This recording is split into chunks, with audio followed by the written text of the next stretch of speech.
I am forming a nonprofit organization called Brave Leadership. Will equip and encourage and empower the workforce in behavioral healthcare organizations so they have evidence-based leadership skills that they can apply to themselves as leaders, but then create ripples of positive change in the clients and the communities that they serve, to boost the stories of individuals who help other people build and write and recreate their own story.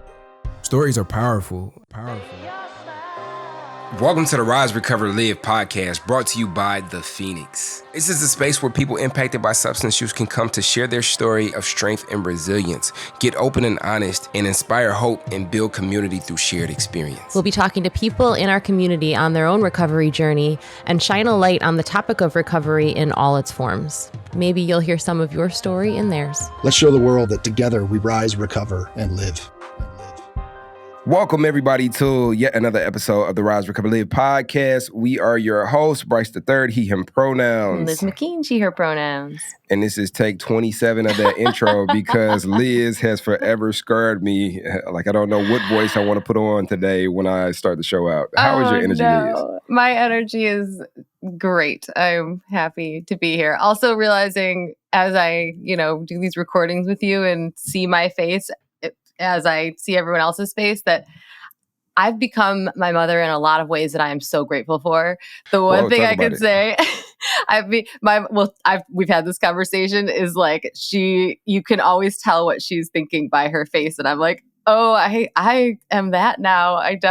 So I'm really sorry. I'm sorry if I threw you off. I love your voice. Beautiful. It's like Simba turning into Mufasa, huh? It's like the path has always been laid for you to become what you become, and you're leaning into your true power. Sure has. Of not being able to hide your emotions. Transparency, authenticity, I'll take it. How's your energy, Bryce? My energy's cool. Compassionate, self-compassion today. There's a couple of things that I wanted to go away, and they didn't go away, and I am... one of the immediate things that happened was they are the way that they are. So like, can we show up for the way that they are? And it's like, you can't change it. It is what it is. So things with technology of all things, right? But I'm glad that bone is almost second nature now, where it like kicks in, or at least second nature for this season. Yeah. So I appreciate the ability for my spirit to be able to show up in self-compassion almost automatically, almost like go gadget self-compassion. Go gadget! Oh my gosh! My goodness. Look at that. Who do we have with us today, Liz? I'm excited to get into this conversation, especially with that thing in the back that says mindfulness skills. If you all are looking on YouTube, I'm excited about this conversation. No, I'm excited too. Today we have Angie Chaplin, who is somebody I'm excited about talking to for very many reasons that I feel like I could just ruin it all and say it all now, and I won't. But Angie is a speaker, a consultant, a solopreneur, founder, owner of Mindful Leadership, and an organizational culture and leadership development business. And she's got some even new big things that are happening since we even got that intro. So I can't wait to have this convo. So Angie, welcome. Thank you for being here. Whoa, so grateful and just beyond excited to be sharing the airwaves, the video stream, all the things with both of you. Thank you. Well, it is absolutely our pleasure and our privilege to have you here. And I feel like we say this a lot just because we're so fortunate to have such wonderful people on the pod, but you really can tell when there's somebody that's got just some good vibes that it's just gonna be a good convo right off the bat. Like we had to stop ourselves from doing the podcast before we hit record because there was so much to talk about. Yeah. I mean, we might say it all the time, but sometimes we really mean it. I always really mean it. My face, you can tell. This is one of them times we really mean it, because I could just tell just from coming on and just like the energy. Sometimes like technology, TV screens, cameras cannot contain like the rawness of like the good energy. And Angie, you definitely have it. Everything down to the smile and the mindfulness skills thing in the back. I'm excited to dig into this. So How is your energy today?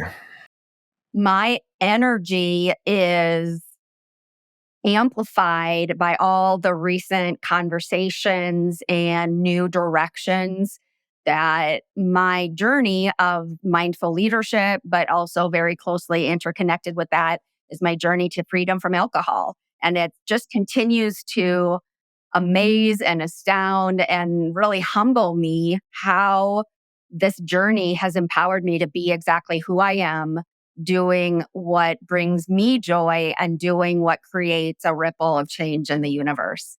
So, Mm. how you capture that in a single word to describe my energy, good luck with that. Yeah, we'll take all those words. Like all the Don't words. give me the job of trying to synthesize that down to a word. Yeah, no, that's beautiful. I mean, and what I've learned recently is a lot of what I enjoy in life is connected to community. And so oftentimes I'll have a conversation with somebody, or I'll meet somebody new, or something will be brought to my attention, and it just enlarges the way that I'm able to see the world, which enlarges the way that I'm able to see myself. And so it's just that opportunity to grow in relationship to others is a beautiful thing. I'm curious, like what is mindful leadership? What is that? I created that business name based on the two factors that I felt best positioned me for success when I was really continuing my sober journey. I got sober in 2020, and at a time when not many people were getting sober in 2020, and when there weren't any in person direct access to resources. Mm, At that time, I was creative in solidifying my journey. I didn't want to go backwards, but I wasn't really sure how to keep moving forward. And it was through self leadership and that reflection as part of self leadership practices helped me learn more about mindfulness.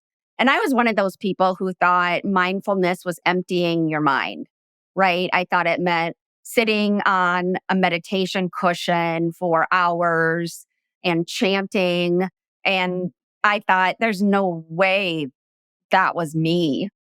And so I had to recreate my own personal practice of mindfulness and what that looks like and how it makes me feel and how empowered I am to share some of that skill set with others. And the other component of that is leadership. I have a master's degree in leadership. I've been a faculty member teaching leadership practices, and just bringing those two together just seemed like that's what I'm going to call myself. That's what I'm going to call my little business. And it's been that way now for almost 4 years.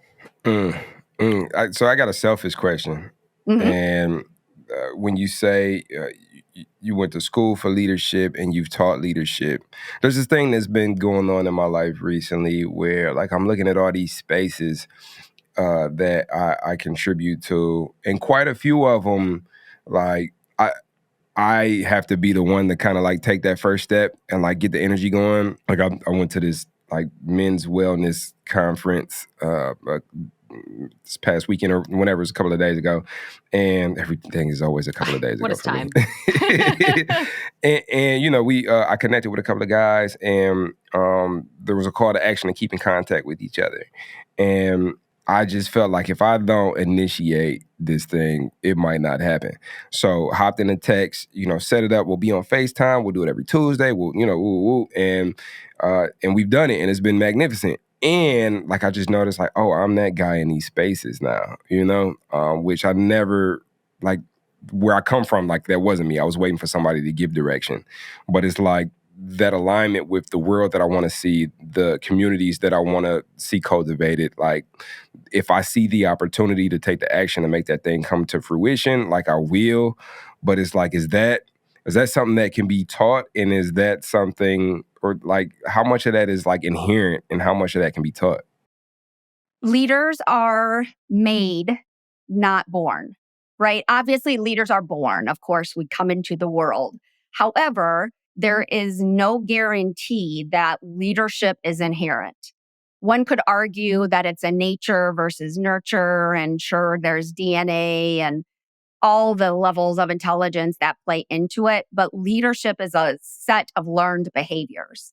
What you describe really is the connection of knowing your values, whether you can, articulate them or be able to be crystal clear on what they mean. You're using your passionate values and aligning your behavior.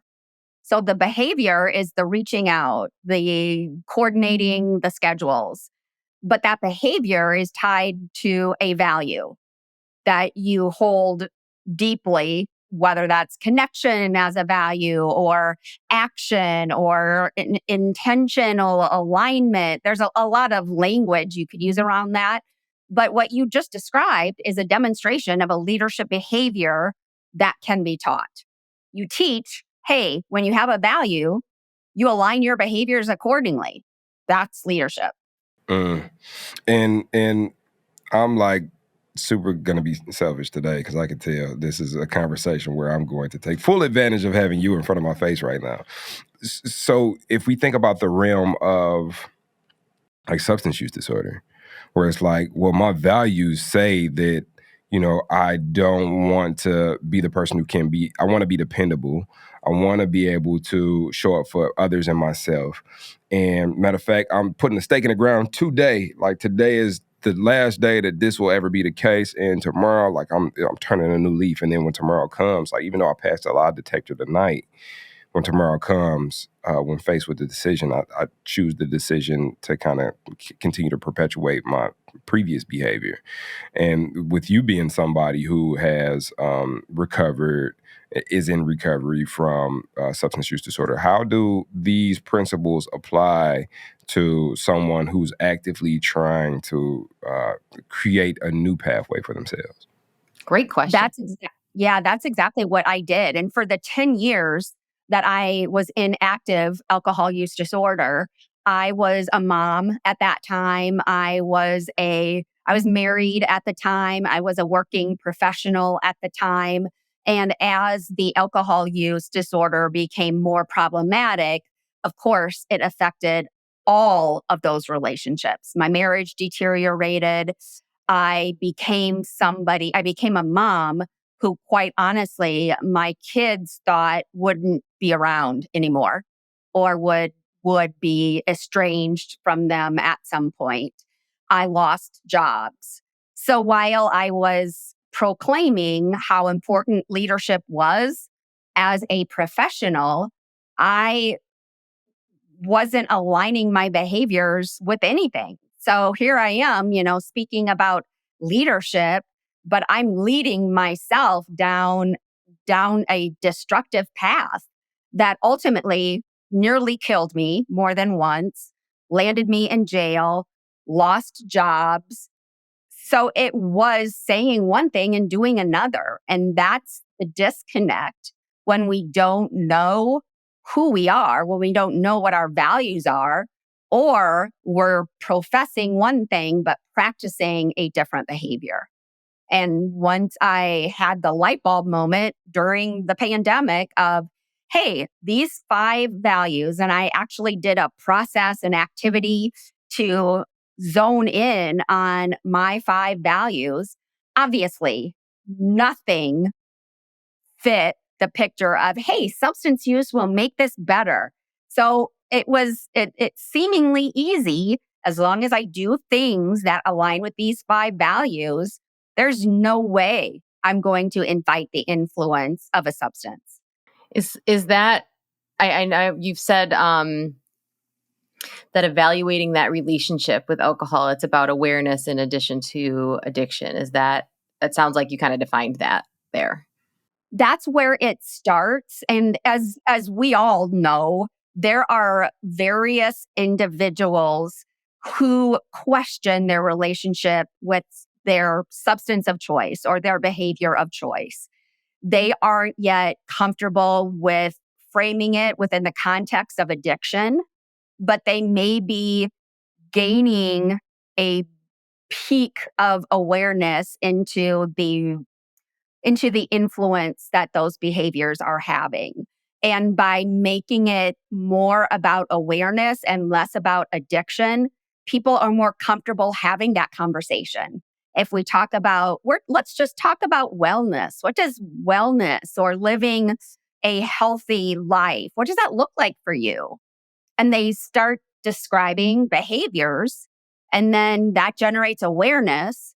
That awareness might then lead to a reality of, hey, there's something not right here. And then it's a nudge toward making some more direct choices around treatment or programs or multiple pathways that can lead them further away from that substance and closer to the type of life that they're describing.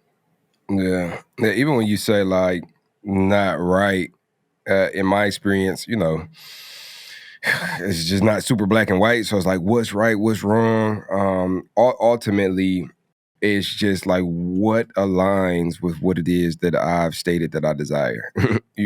So if my daughter didn't listen to this podcast, I just was trying to figure out if I wanted to put her on blast or not. But like, we went trick or treating for Halloween, and she like we ended up calling it a night because like we got up to like the first house, she didn't want to go knock on the door. Second house, she didn't want to go knock on the door. And every house, like I'm like, well, if you want to get the candy, like this what trick-or-treating is. Like we got to go knock on the door to go get the candy. And then, the first few doors is, you just get those out the way, get those jitters out the way. And then after that, like the rest will be cake. And we couldn't get over that hump of like knocking on that first door.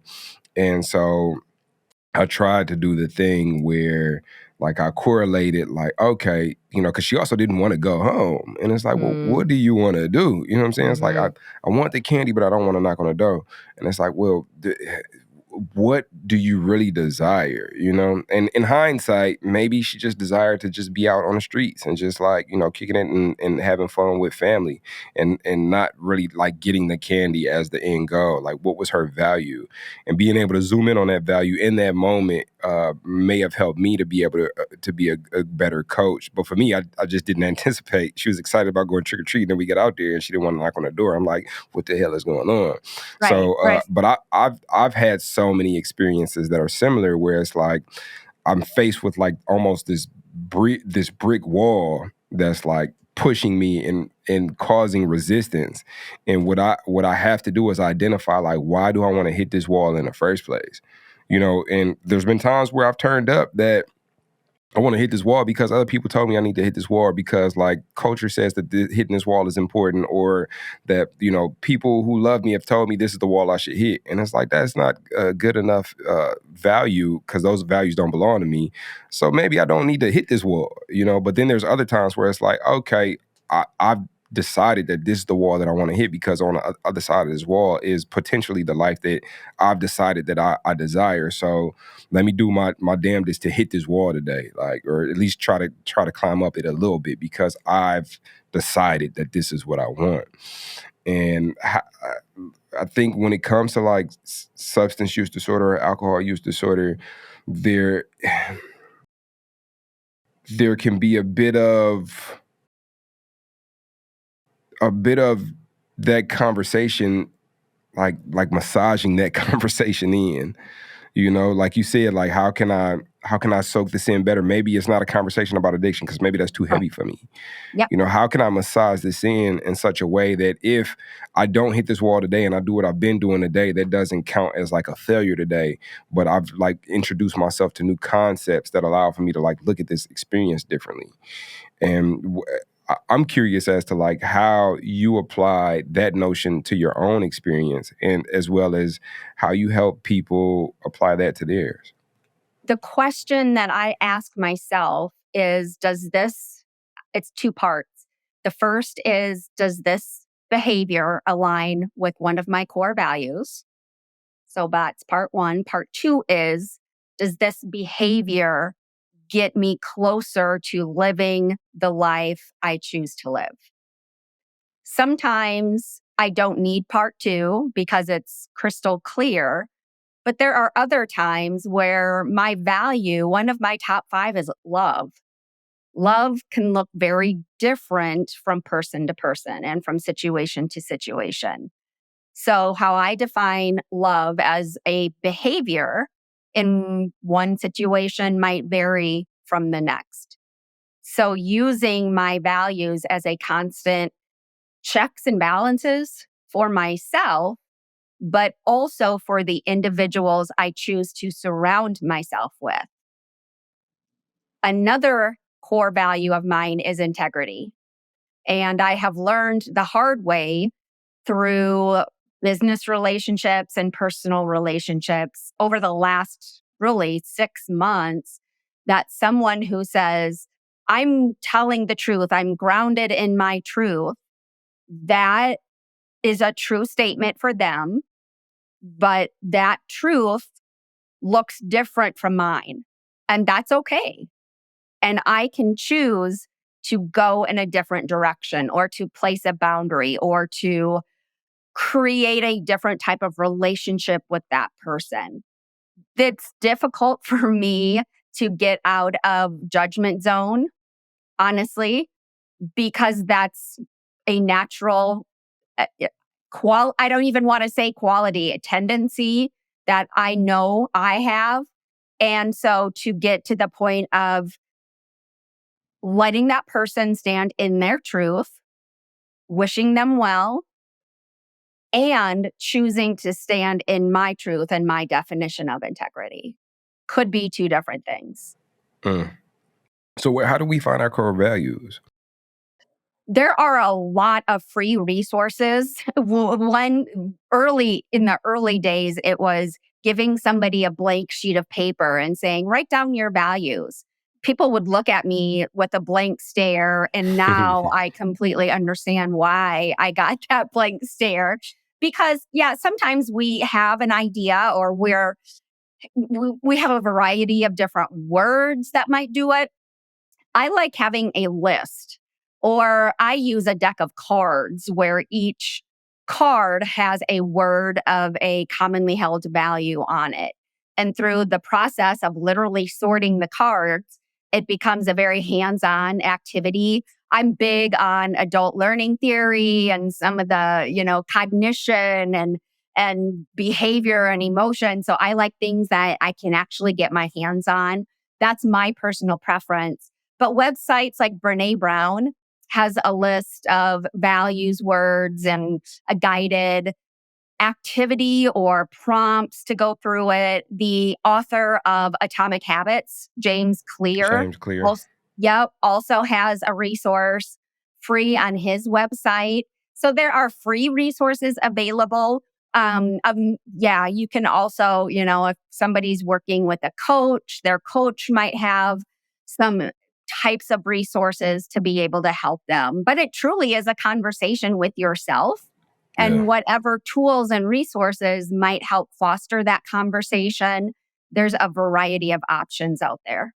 Yeah, I think that's the foundation that I was looking to kind of like dig towards, because I know before I came into recovery, like these were conversations I was not having with myself. Mhm. Like I didn't know what a core value was. I didn't know what I believed, depending on what day it was and what room I was in, depending on what it is I believed in today. You know, and so for those who have never had this conversation with themselves and may desire to start that conversation, like I think I wanted to make sure that we uncover those resources to allow people to be able to dig into.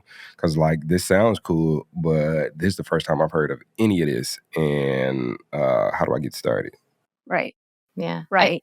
I think the cool thing about so much of it too, this kind of work that we're talking about, because I'm picturing, myself at certain points of addiction and other folks that I know who listen to the podcast who might be like, dude, I just want to stop using this. I just want to stop doing this thing that makes me, so miserable and I can't stop. And like the thought of sitting down and writing down values can be a lot. And the cool thing is that, first of all, that's fine. And that's why there are a million different resources, many of which we've pointed to in this podcast, depending on like what you need, and you get to choose your own adventure even if sometimes that choice is just like, somebody help me, I don't know what I need, but somebody help me, and saying that out loud.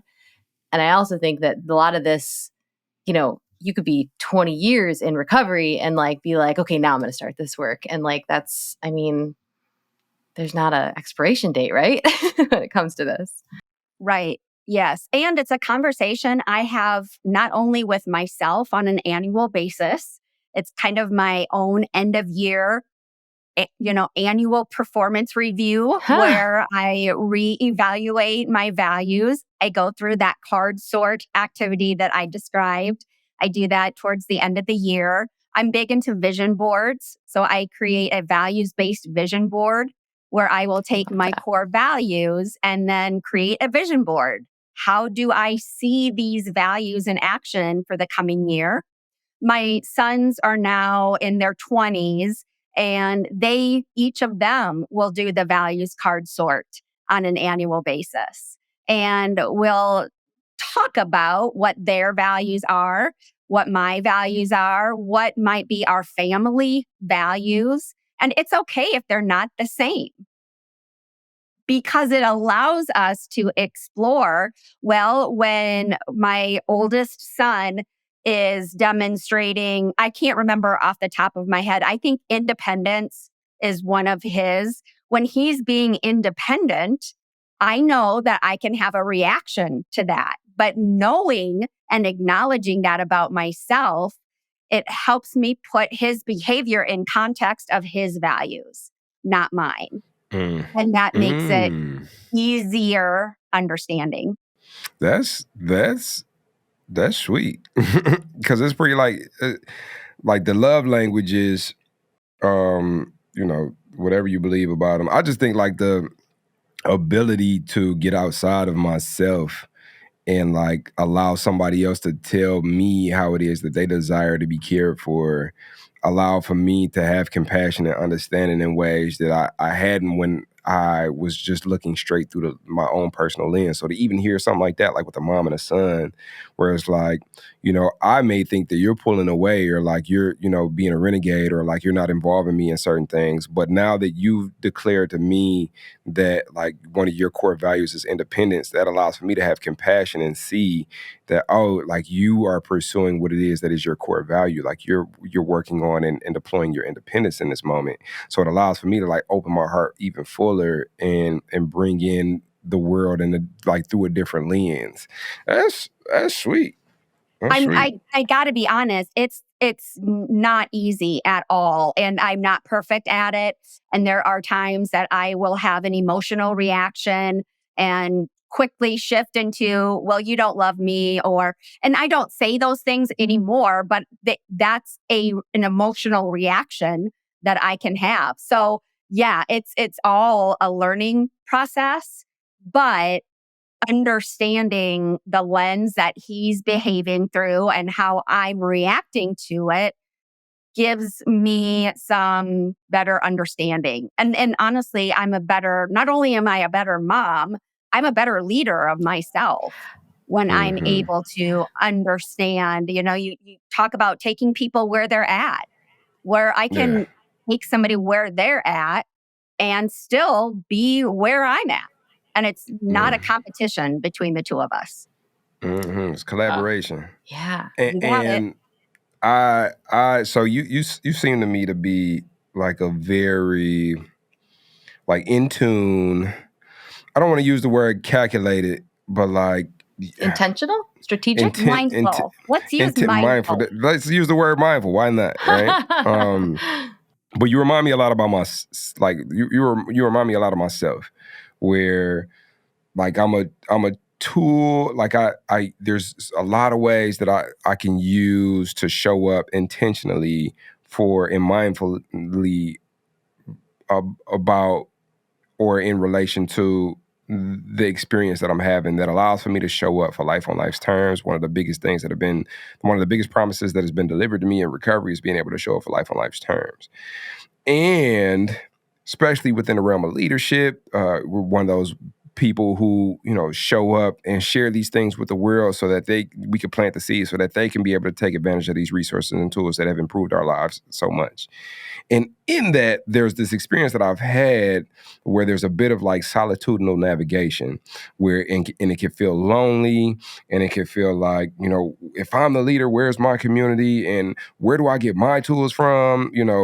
So how the human side of Angie, where like, not to say there's like, not to say that this isn't human, but this can be like almost superhuman, where like when we seek to teach, like even the things that happen to us immediately, it's like, how can I take this and how can I synthesize it into something that can help me, and then I can use that to go help others. When we put the superhuman down in recovery, there's a human aspect. How do you take care of yourself? What does your community look like? And how do you continue to be able to nurture your spirit so that you can come and share these things with others? That's been a growth area for me. I live, I say I live alone, which makes me sound, and why do I care how it makes me sound, right? I am single on purpose. I have a dog who is my BFF. I know that I'm obviously extroverted. However, I too appreciate solitude. So knowing that two seemingly contradictory things can be true at the same time, I can be social and I can appreciate my my solitude. With that, still knowing I need connection, I'm active in a yoga community.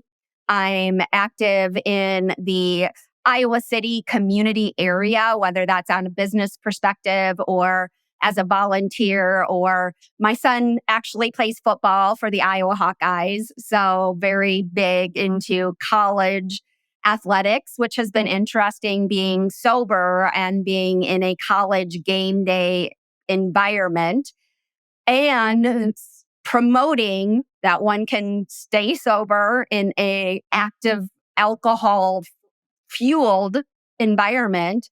So I'm very selective because I'm fierce about protecting my energy.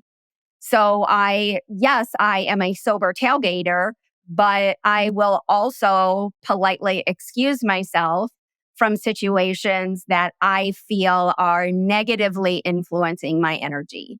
And that's really true not only on a college football Saturday, but in business situations. It used to be I would just sit and take toxic narcissism in a professional setting. Now I speak up and self advocate when that is no longer not only not effective, but unacceptable to me. And I've left potential business arrangements when I felt that it was not in my best interest from an energetic perspective, even if it was good financially. My mental health is worth hell of a lot more than any financials that would take me further away from being healthy.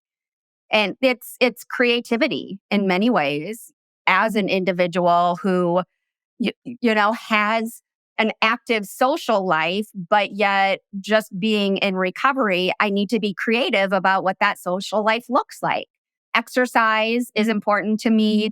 And just creating these safe spaces, learning and discovery. So I sign up for a lot of classes. I teach a lot of classes because it keeps me in that learning zone. And there's a social component that goes along with it. So I think all the parts of Angie are superhuman is what I'm getting, is what I'm hearing. And actually tapping into, I want to be mindful of your time, Angie, and I don't want to neglect to go into this very cool superhuman thing that you are kind of venturing into at some point in the future, depending on when this episode airs, maybe as we are all being heard. We talked a little before we hit record about how we need people that are able to advocate for ourselves and for others, like in this recovery space. And, I had mentioned that I know I came into this space, feeling a lot of imposter syndrome. Like, do I deserve to be here? Do I deserve to be heard? And the answer is yes, yes, yes, speak up, and you've got a story to share. So please tell us about your next big superhuman thing. My next big thing is a collective big thing in that I am forming a nonprofit organization called Brave Leadership. And Brave Leadership will equip and encourage and empower the workforce in behavioral healthcare organizations so they have evidence-based leadership skills that they can apply to themselves as leaders, but then create ripples of positive change in the clients and the communities that they serve. So we are currently in the fundraising stage as a nonprofit needs to be. It was really a return to myself, the version before alcohol led me down the destructive path. So 20 years ago, I worked for a nonprofit doing this type of work, and it's returning to the self from back then, only now feeling much more wise and experienced and empowered to share my own story, but to boost the stories of individuals who help other people build and write and recreate their own story. So it is often running in terms of fundraising, and just very, very excited to be sharing this journey with other steering committee members from around the country who agree that this is why we're all here. This is a way that we can pay it forward and just continue that growth and learning and development process continue forward itself. Wow. That is so cool. And that is so needed. And it's just like a different, I feel like, as this recovery movement is growing and as all these like multiple pathways, as you say, multiple pathways to freedom, are being not plowed. It snowed once, and now that's the only word I can think of. Created, paved. I don't know. Like there's just people coming at it from their own strengths, because how many times have we said on this show that like folks that are in recovery, folks who have experienced substance use disorder, are often the most creative, the most resourceful, the most deeply feeling. And like, so, we get past that, we get into the space where we're in recovery, and like all that experience and all that pain, like it is like, it becomes the fuel. It comes, like wind beneath our wings to like go out there and change the world in ways that like the world didn't even realize it needed changing until we came along and said it. And you're not only doing that, but you're also you're lifting up other people to be able to do that. So I'm so excited about it. How can people Thank learn you. more, get involved, support it, all those things? The website braveleadership.org is where they can start their journey. I can be reached on social media if anyone is curious to learn more about being involved. I do need to comment on what you said earlier about imposter syndrome, because when this concept came to my mind about 2 months ago, at first, my thought was, I don't know anything about starting a nonprofit. Who am I to think I can do this? So I had to get through a lot of self-limiting shit before I could say, hell yes, I'm going to do this, because I know people who bring to the table skills I don't have. So it was getting over myself and my negative self-talk. And that took a while. That was probably a good 2 to 3 weeks of continuing to do the work and explore how does this align with my values, to be able to say, this is what I'm doing, and these are the people who are doing it with me. That is so amazing.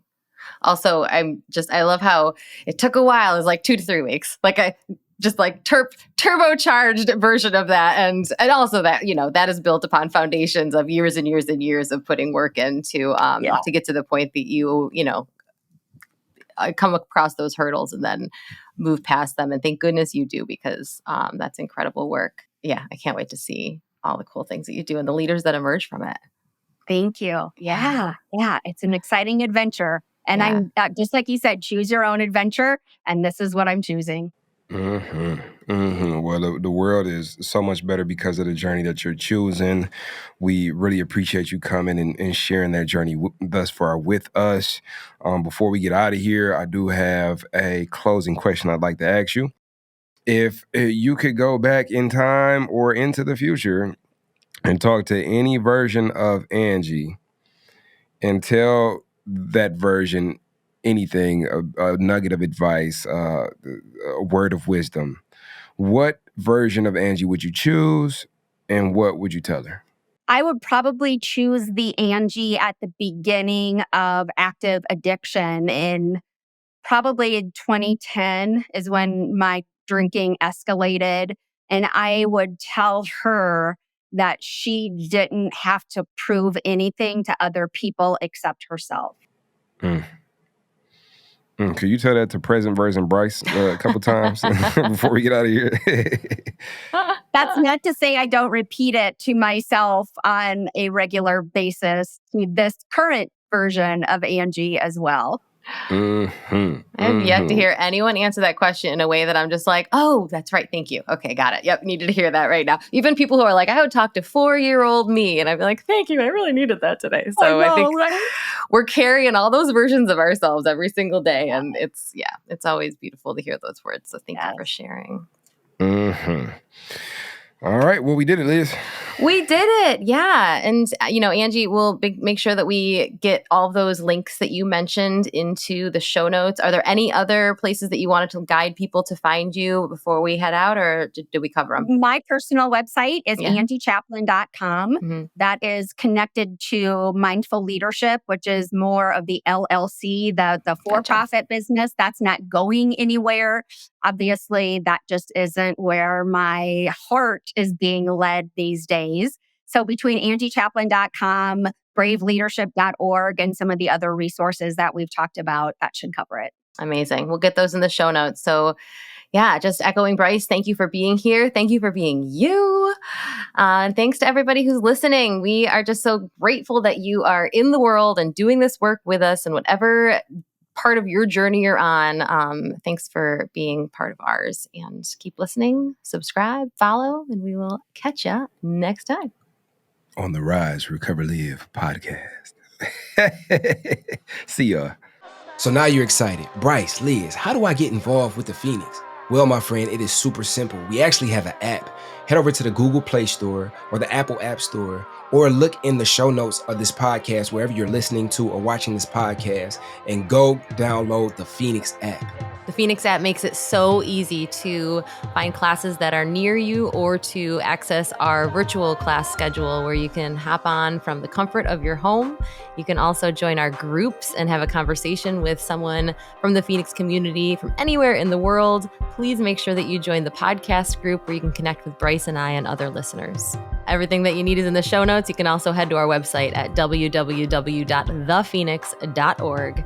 And maybe while you're there, you click the volunteer tab and get even more involved.